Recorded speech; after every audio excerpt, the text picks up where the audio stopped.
my hope is that it helps remove barriers between connectivity of a story. I want people to feel like you felt, that you felt like you were part of it, that it was an emotional connection. I want that. I also want people to feel that it's okay to be vulnerable and to open yourself up to love, to fear, and all of these things, because that is the strength of being human. Hello and welcome to everybody who is joining us for this special Q&A as part of FanFiAddict. I'm Frasier Armitage, sci-fi author and reviewer for FanFiAddict, and joining me today is Dianne Dotson. Hi Dianne, how are you today? Hi, Frasier. I'm great. Thanks so much for having me on the show. It's great to have you. Great to meet you. So for those who are tuning in who might not be familiar with Dianne, she is an amazing sci-fi author. She is trailing her own path in terms of sci-fi. She has released the Questrison Saga, a series of 4 awesome sci-fi space opera books. Today, we're going to be talking about her latest short story collection, The Shadow Galaxy. There it is in all of its beautiful glory. So Dianne, in terms of your author journey, for anybody who is maybe unfamiliar with it, because I know that you've blogged an awful lot about how you've gotten into storytelling, I was curious as to whether there was a moment for you where you went from wanting to be a writer to feeling like you'd made it and you were a writer. Did you have one of those moments, or have you just always felt like a writer at heart? I've always felt like a writer, but when I had written what was the bones of the Questrison Saga at age 13, at the time there was a book, and then I wrote its sequel, and they were full-length novels, and I had a very supportive English teacher who was also a science teacher, so she was a big influence on me. She was very encouraging, and she even helped me reach out to publishing companies on my behalf.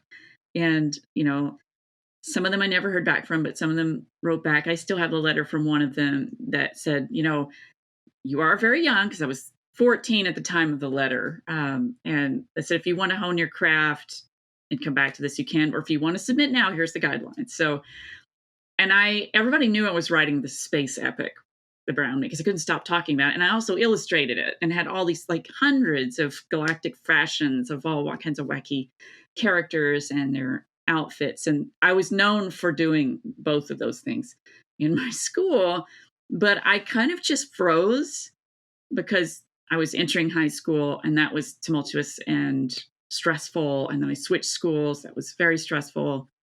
And then it was all about the education and just trying to get through life stuff. And I kind of put everything on pause, but I wrote in the margins, so to speak. I wrote some stories in the margins, and poetry and other things besides.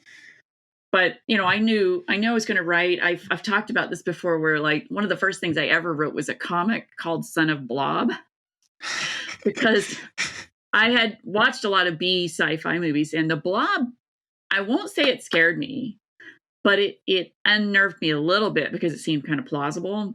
So my way of coping with it was to come up with this innocent little blob that had a beak, like a duck beak, and to have them talk about what it was like to be the son of Blob, and and it would morph in all these different crazy shapes in each panel. And so that was I think I was 8 when I did that. So that was one of my first forays. And then I wrote a lot of really maudlin crap that was sort of like middle grade romance. I don't know if I've ever admitted that before. Some of it's still on my shelf. And I remember seeing one time, I was at lunch in school, and I remember, I don't know why, I guess I offered it up because I was always willing to talk about my books to anybody, talk their ear off. So very, very embarrassing. But I gave it to one of my teachers, and they sat over in this one cluster at one of the tables at lunch, and I saw them just absolutely howling, reading my book, and I thought,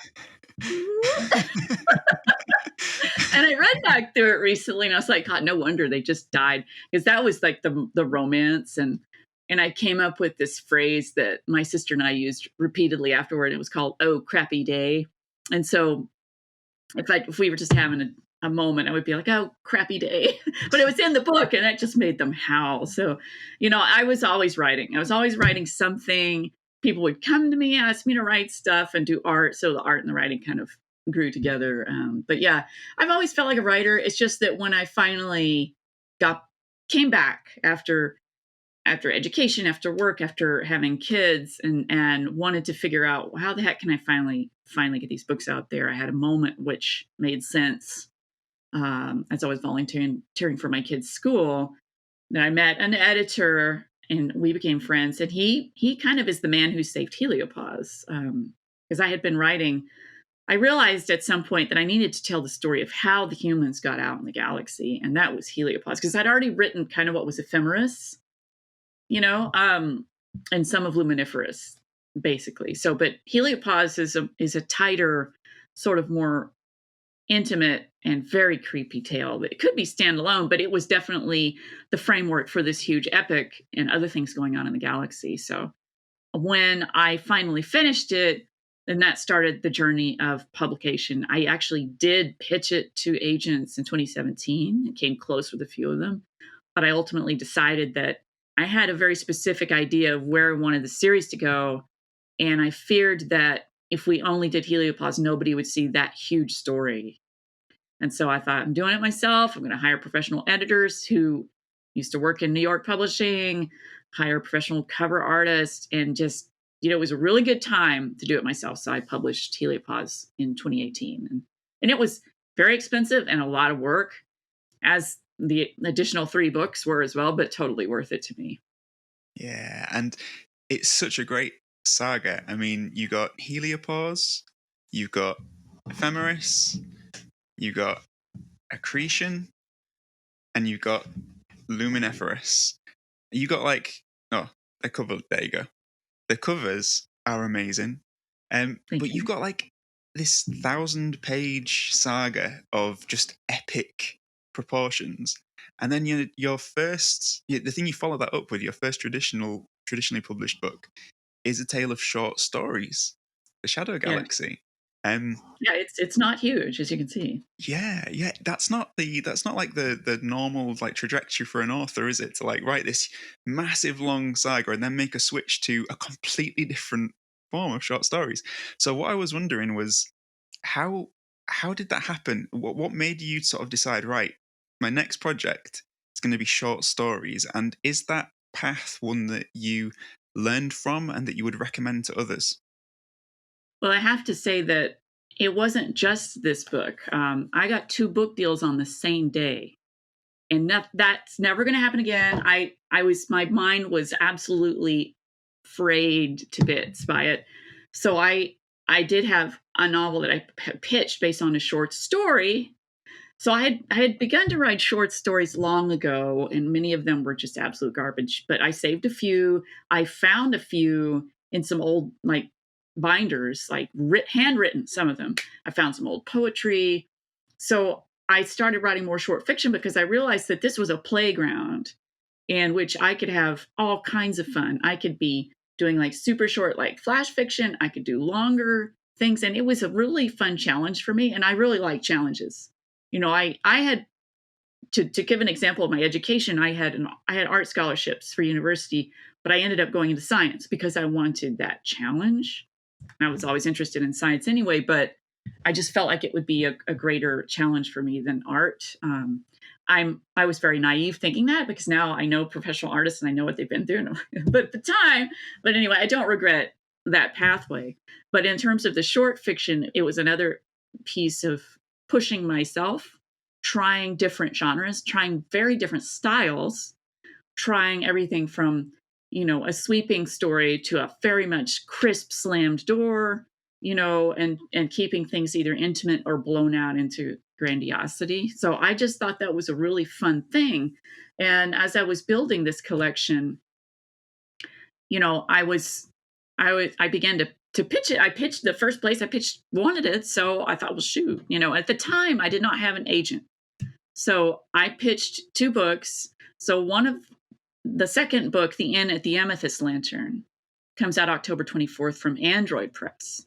And that is a young adult lunar punk sci-fi fantasy set in the future when we are doing night living. And we can talk about that later if you want to. But the point being is I like I wrote that in 2 months, and it was 80 some thousand words. And then so I had both going on, and they were both very different. But what I wanted to do with the Shadow Galaxy is demonstrate my range. I thought that entering traditional publishing, it would be really good to show that I could do something other than space opera, that I could reach a broader audience, which is the point of traditional publishing for me, partly, is to be able to reach a broader audience than indie, which is challenging to do. So that was my thinking. It's just kind of show my range, challenge myself, see what happens. And it was a grand experiment, and I think it's gone well. So I'm excited about it. It's gone spectacularly well. And as an experiment, are there things that you've learned from it that you might not have learned otherwise? Absolutely. One of the things, because it's traditional publishing is in a very interesting point right now, with a lot of challenges from the micro to the macro level. And it was a good learning experience in how that sort of works behind the scenes, what it's like to work with an editor that you don't choose, like I did with my indie books. I chose those editors, but like in this case, you get what you get. And so that was a really rewarding experience, because, I always say the editor's guide and don't chide. And I felt that, that's something to keep in mind, that if you're entering publishing, like, you have to keep an open mind that they're trying to make your book better and more marketable. So I will say that this didn't require like any huge reboots or anything, or anything like that. It was clarifications, there were typos, but at the same time, another aspect of it, because it's traditional publishing, I had to think in terms of, well, what's my long-term career goal going to be now? And so that's where getting an agent came back around full circle, So 5 years later, after first querying agents with Heliopause, I began to query different books that are not related to Lantern or Galaxy. And I don't know if those will ever see the light of day, but they're still out. They're still there in my pile. But it was just a good exercise of getting out there and getting to talk to editors and agents. And finally, I got an agent in late 2022. And so that's a whole nother topic. And I just really like the experience of working in traditional publishing. It's rewarding. It can be frustrating. It takes time. That's another big lesson. So you have to exercise a lot of patience. When you're an indie author, you have only your own schedule. It's not the same in traditional publishing. So you have to just kind of realize that going in. Excellent. One of the things that I really love about the Shadow Galaxy, and about all of the stuff that I've read that you've put out there, is that the style of what you write is so distinctly you.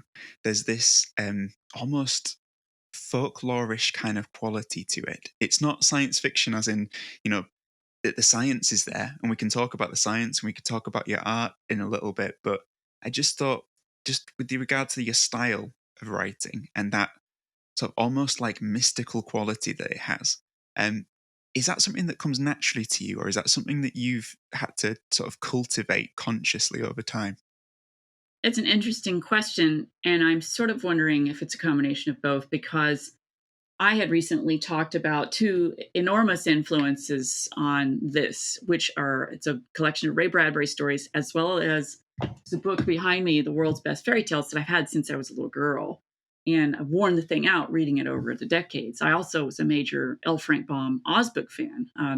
So I've always steeped myself in these sort of dreamlike fantasies, more than science fiction, although with Ray Bradbury, he was very much in that line of having this mystical quality. And so I think I have some other short stories that came out that were not related to this. I had the Midnight Serenade with Solar Punk magazine. And then I have a short story in an anthology. The anthology is Winter of Wonder Fauna, out from Cloaked Press, that came out on winter solstice.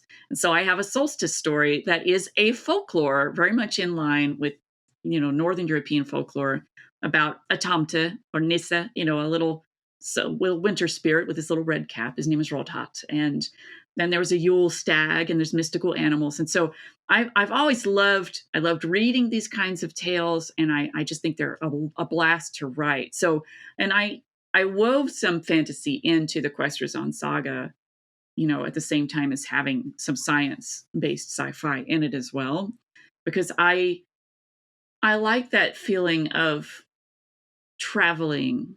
I'm a traveler. I'm a road trip queen, but I like to be able to travel in a story, and I think that folklore and fairy tales have that unique capability as a reader to transport you in a different way. Mm.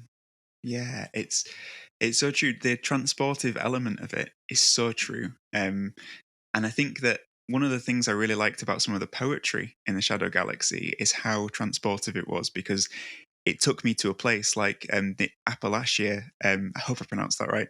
But that poem it just makes you feel like you're there. And it got me thinking a Uh, little bit about the environment that you write in. How important is that, do you think, as a writer? How much does it affect you? The environment, what you're perceiving. Is it important to get that right so that what you can write from that is also right, do you think?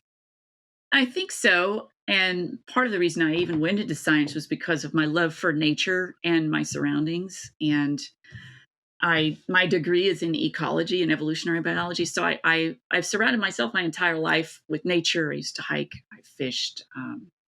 I've explored a lot, as I said. I like to explore different regions and see how the plants and animals interact.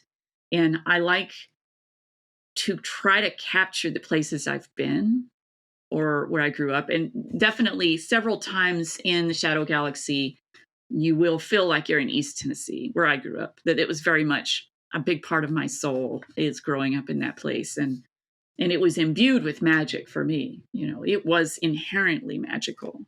And that's what I carried forth. And that's what I want people to realize. I feel like Southern Appalachia has a lot of stereotypes that are simply not true. And I didn't like that. And one of the goals of this book was to say that this is a beautiful and magical place that a lot of people don't quite understand. And I wanted to capture that. So, which is why I have the Appalachian Mountains on here. So, they're there. Awesome. And, but there's also something. I mean, they're very ancient mountains. They're some of the oldest mountains on Earth. At one point, they used to have the grandeur of the Andes, and they got worn down over time. But there seems like there's always room for mysticism and secrets there. And I wanted to tap into that. And some of the other things I've been working on, like there's a novel, a middle grade novel that's kind of just sitting back there. It's set in Appalachia as well. And so you'll see it again, but you're also going to see probably the Northwest and California and England and some mishmash of all of those together, like my dragon book was. So, Well, I can speak from experience. If it's England, then we're going to be picturing very, very grey skies and rainy days. It's like, I can't wait. The thing with how personal the book is, I mean, it's something that I talked about when I reviewed the Shadow Galaxy on the blog. yeah, Is just thank you for how that. I just felt that it was such a personal book, and It it, is. yeah, it really meant something to you, and that made it mean something more to me. Um, with regard to your passions and writing about, writing yourself into it, how important is it as a writer to focus on your passions and focus on how personal things are? Is that something that you like? Tips for writers that are out there tuning into this: is writing your passions important, do you think? It certainly is for me. And I know that everyone's mileage may vary on how much you want to share and how much you want your soul to be displayed before the universe. Because when you read something a writer expresses, you're entering a contract with their mind. And some of this was so incredibly personal and painful, even. Not all of it was painful. There were some joyful moments too. But I felt it was important. I think it's good to remember that you have control over what you want to share, how much you want to share. But I think it makes it very special if you reveal that vulnerability that you have as a person, as a human being, that you have emotions, that you have heartbreak, that you have wonder, that you learn from mistakes, that you build back from being broken. I think that's something I also wanted to share, as scary as it was, and it was scary. So, but it's out there in the world, and it's a gift from me to readers to say it's okay to talk about what you want to talk about. or not, and that's your choice. That's really good advice. But I honestly think that it's so much more beautiful for being so much more personal. What you've come up with and what you've created is stunning. Um, Thank you so much. Coming back to this idea of transportive, which we talked about earlier, something else that is transportive that you do is your artwork. So I have a little piece here, which Oh, this you've got is, the Galatea art. yeah, Cool. Gala and Plip. So with your artwork and your stories, what's the relationship between them? Does one of them inspire the other and vice versa?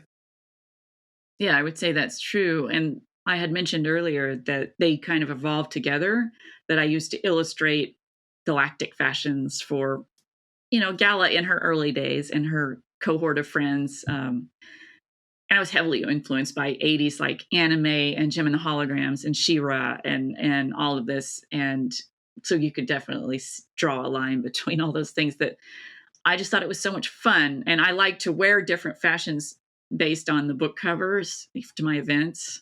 So I've taken that and run with it. And I've had some things I've designed and had some things made as a result of that. So I feel like they work back and forth, right? Because now the books are inspiring me to do more fashion design and inspiring me also to do art for promotional purposes. Like for the Shadow Galaxy, I have 4 art cards, 2 of which I illustrated and 2 of which Elliot Balson illustrated. So the people who pre-ordered for Mysterious Galaxy got a special set of those. I still have some left. I might do a giveaway for, but now I've come out as, like I give art to my Patreon supporters as part of the subscription for that. Sometimes it's bespoke art, sometimes it's prints. And I just really enjoy doing commissions too. I've done a lot of commissions the last few years. So, and that was kind of another full circle thing because I had done a lot of art in high school and I won a lot of awards and I got some scholarships. So, and then it got abandoned, except for the occasional gift. Like I always came down to like, I'm broke, but I can make this piece of art as a gift. And people seem to like that, and sometimes they'll be like, can you draw? There's this one guy who was like, I'd love a picture of Dana Scully from X-Files. So I did this big pencil and he just the look on his face was payment enough. So I've had all kinds of commissions over the years. I've had somebody had me redo this Grateful Dead album cover to make it enormous, like this huge thing. So I did that. It was fun. I've done all kinds of things. So, but the promotional art is kind of like drawing it back to the core of wanting to share this passion. I'm not the best artist in the world, but I'm having a lot of fun doing it. And I think that the point is the process almost more than the end result. So That's great. What does your art teach you about storytelling? That's a question that I'm asking from the point of view of, in one of your blog articles, you talked about the characters which became the Questrison Saga, and about yeah. you drew those, and then you realized that there were stories in these characters, and that So I was just wondering about, from a storytelling point of view, do you ever come up with like an image and then you can see the story in that image and then you write the Yes. story? Is that the Yeah, process for that? actually, the Anne at the Amethyst Lantern is very much that. So I had written the short story Midnight Serenade for a solar punk magazine, and then I realized there's an entire world here that this is just one little story that is connected to this whole other universe in the future that is a beautiful sort of night living utopia. So I began to draw from whole cloth all these characters. I drew the lantern itself, which is a lighthouse with a purple, it's like purple and white striped. It looks a lot like the Cape Hatteras lighthouse, except it's purple and white instead of black and white. And the light itself is a purple stone. And I drew all the characters in their fashions, and they're teenagers by and large. There's a few much older characters that are part of the plot, but I just instantly knew who they were, right? And I drew them out, and I drew Jen Lightworth, the main character. I drew her home, her futuristic home, and I did a cutaway diagram of the underground and how like different robots there, and they had like underground gardens and this whole thing, this whole system. So, and then I drew a map of the whole place, with the promontory there where the Amethyst Lantern shines, its beacon, the little town of Glimmerbite, and then all the mountains, out to the west, the town of Umbradine, and all of this. So I definitely, that was the moment where I was using art, and I was on a plane trip from coming back from England, or I had a lot of hours to kill. So I just was going nuts with all of this and sketching this all out. And then I was like, well, I have a story here. I'm going to pitch it to the same people. And they were like, yeah, we'd like it. So that's how that second book deal came about. But so, yeah, it goes back and forth. There's this sort of flow back and forth, like watercolor, my favorite medium. You just go with that flow and see where it takes you. Yeah. And I guess because you're passionate about your art, then you can bring that passion into the stories, I guess, in a different way, Right. which is great. Another thing that you are passionate about that we've mentioned already is your science. And what I was wondering about with your science is there's this trend, isn't there, with like science fiction, that the stories sort of inspire the science and the science inspires the Right. stories. Right. Do you feel that on a personal level with your science Do. background and your fiction? I do. And it's something I like to talk about a lot. And I recently made an article for Science Fiction Writers Association, SIFWA, The Ecology of World Building, in which I drew upon my science background in ecology as a way to expand your world building as a writer for science fiction, fantasy, and horror, and the different systems that you need to think about to add realism to your incredibly unrealistic, fantastical locations and or characters and predators or whatever. So, that was a really fun one to write. And I like to incorporate some science in the science fiction.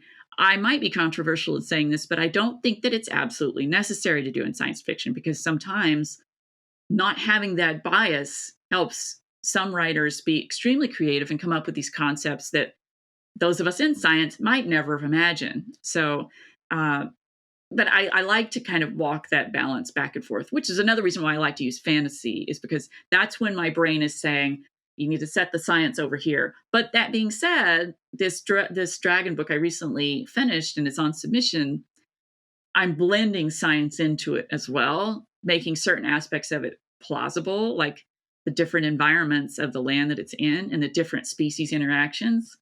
So, I'm just liking the dance back and forth. Yeah, that's excellent.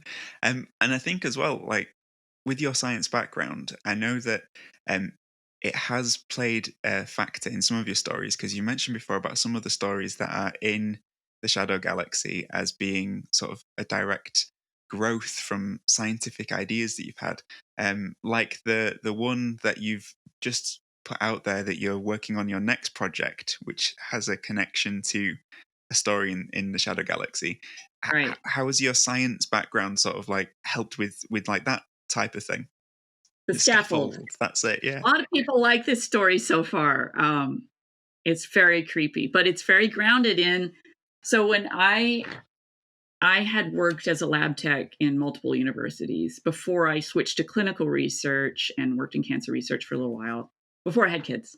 And then I became a science writer and was able to stay home with the kids while I was doing science writing. So, but I went into the Wayback Machine for the scaffold, and I told a story, which is a true story. And I never knew who it was, but it was like this urban legend about this guy, one of the scientists that used to work in that lab building, had just destroyed.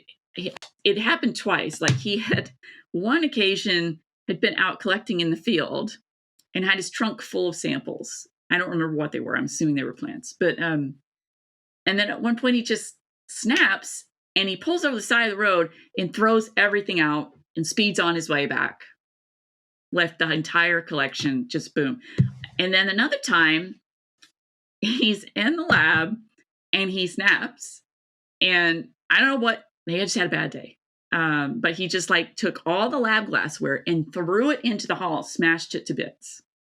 And then casually just started sweeping it up, cleaning it up. So, so that was like a real thing that happened. So I ran with that because I was like, there's a character that has this sort of element of chaos, even though he seems very orderly, and that's a Jack in the story. So, and what I like about the story is that it grounds it in the real world, that it's in a lab building, but something very otherworldly starts to happen. So that's where you kind of feel like you're being destabilized because you think it's this real world thing and then something crazy happens. I love that kind of stuff. Like The Thing is one of my favorite ever movies. It's always in my top 3, and that's part of what I love about The Thing is that it starts out with this, real world situation, and it gets very otherworldly very fast and very destabilizing and scary. So Yeah, it really is like that. It really leaves you. That story particularly really leaves you on with your heart in your mouth. It's absolutely, it's awesome. It's great. thank you. I can Yeah, and almost. I'm happy that there is a book related to it. But I've been writing on it because that's my current work in progress while I'm waiting to hear back about the Dragon book.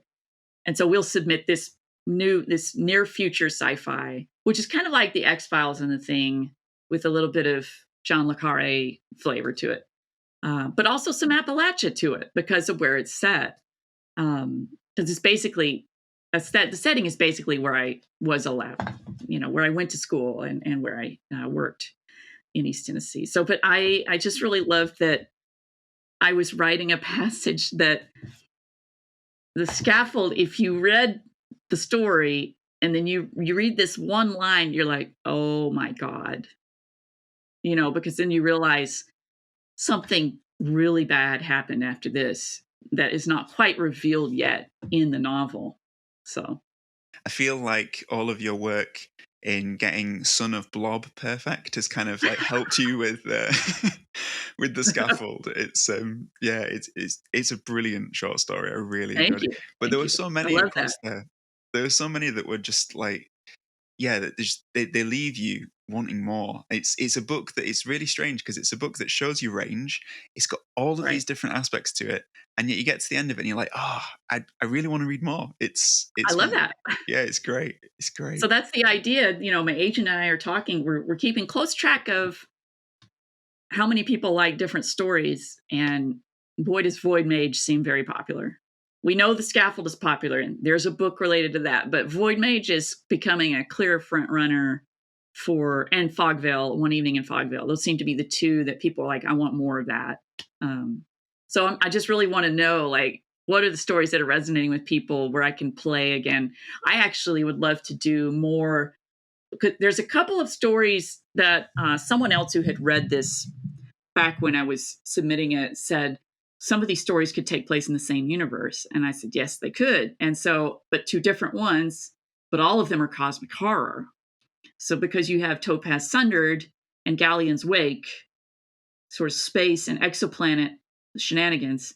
And then you have, technically One Evening in Fogville, The Glove and the Black Lantern, and Stolen Art could all take place in the same general area because the era is the same. And there is something super creepy going on in Stolen Art and The Glove and the Black Lantern.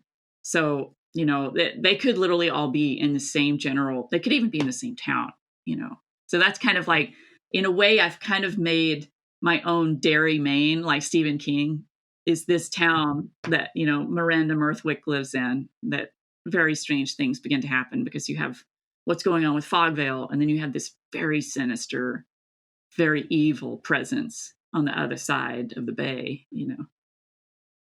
I think that it's really interesting because, of course, it's a galaxy. Is this book? So it's really the idea that they could all be somehow there could be these threads that connect them all is a really interesting one.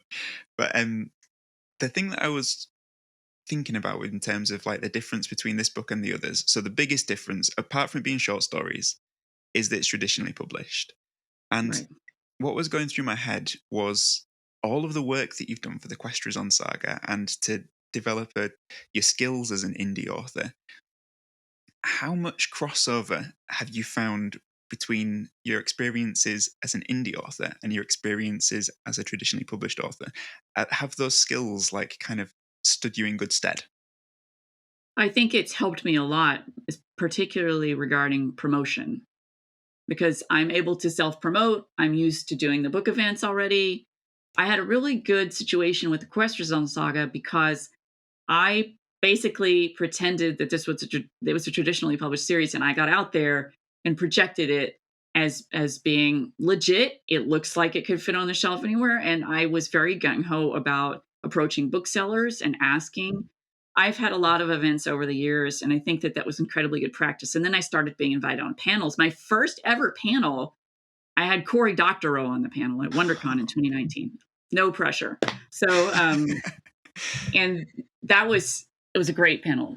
But, ever since then, I've just basically been like, I'm not letting being an indie author hold me back from the experience of being a published author who takes craft seriously, who is willing to educate others. I've done panels across the board. I've done multiple workshops, social media workshops where teaching other authors, no matter traditional indie hybrid, how to get, a better audience, how to engage with the audience, and how to get over certain, I don't know that fear is the right word, but just basically how to project yourself and how to project your books and promote your books and advertise your books. And I've come up with probably a very unique way of doing that because I've commissioned many artists over the years, a lot of own voices tailored to each character, like Kane and Rez from Ephemeris, and then on down the line. So I wanted to make sure that I got fully immersed in the author experience. And I think that has really helped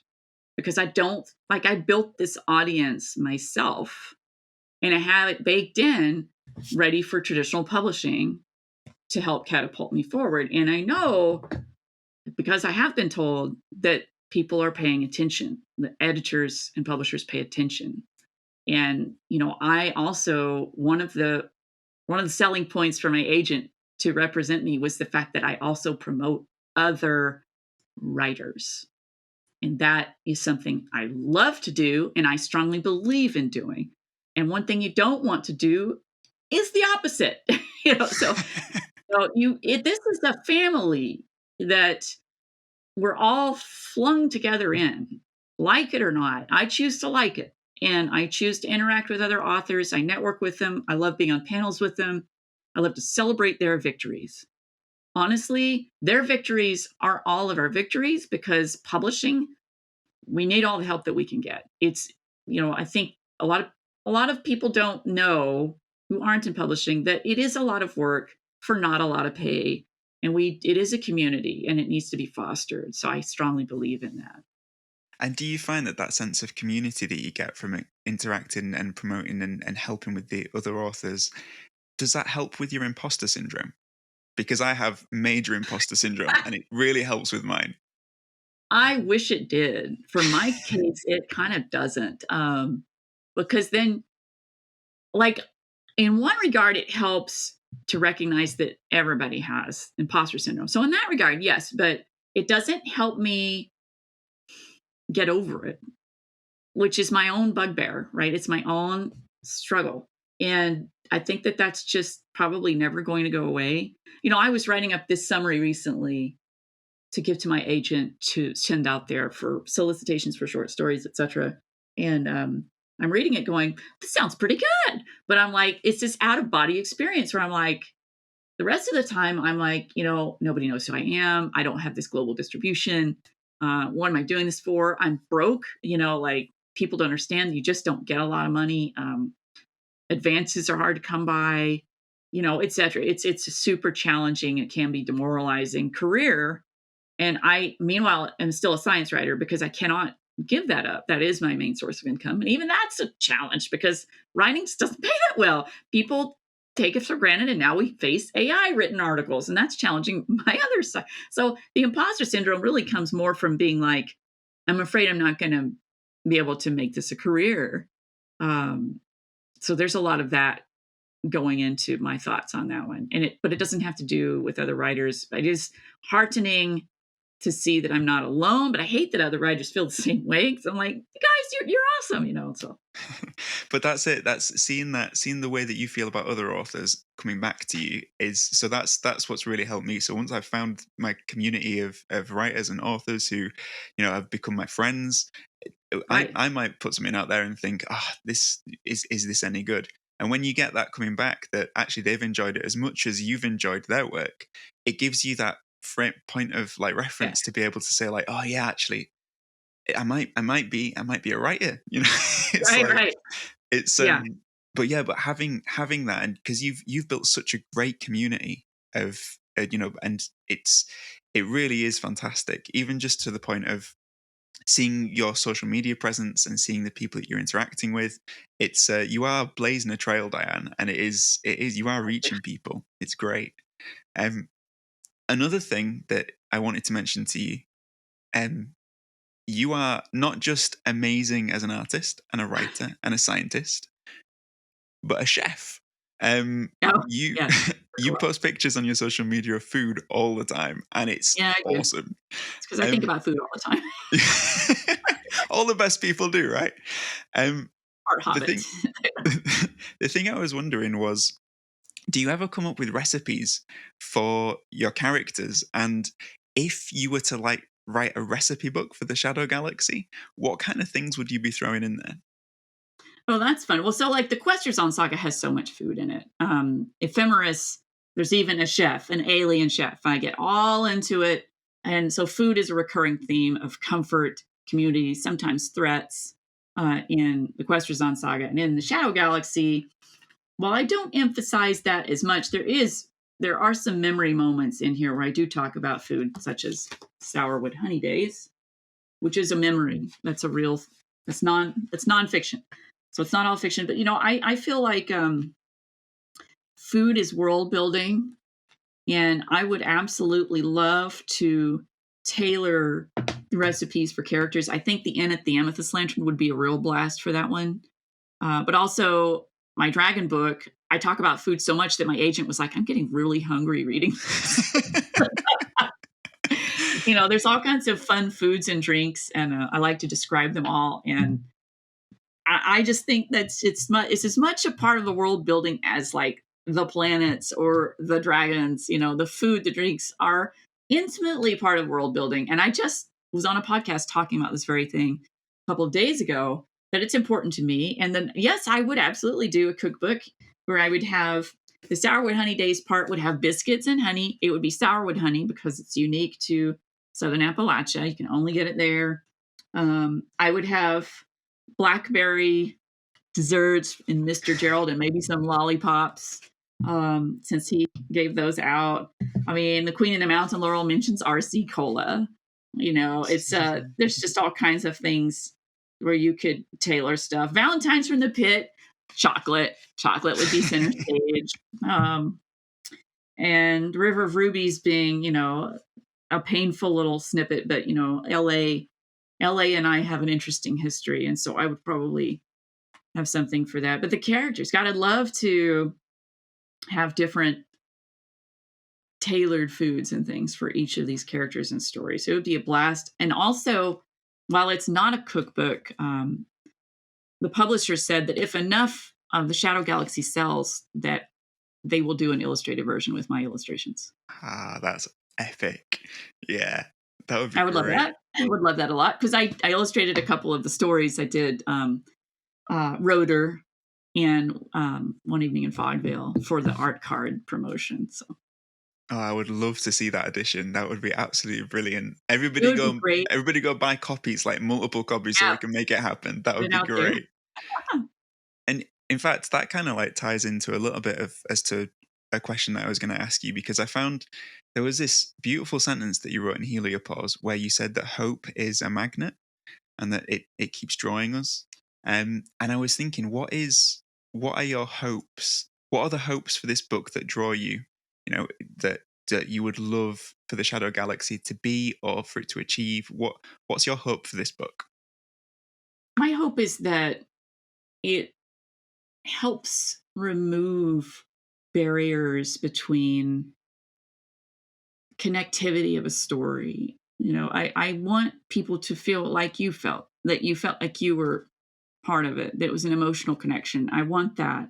I also want people to feel that it's okay to be vulnerable and to open yourself up to love, to fear, and all of these things, because that is the strength of being human. That's really great. That should be on a t-shirt. That's amazing.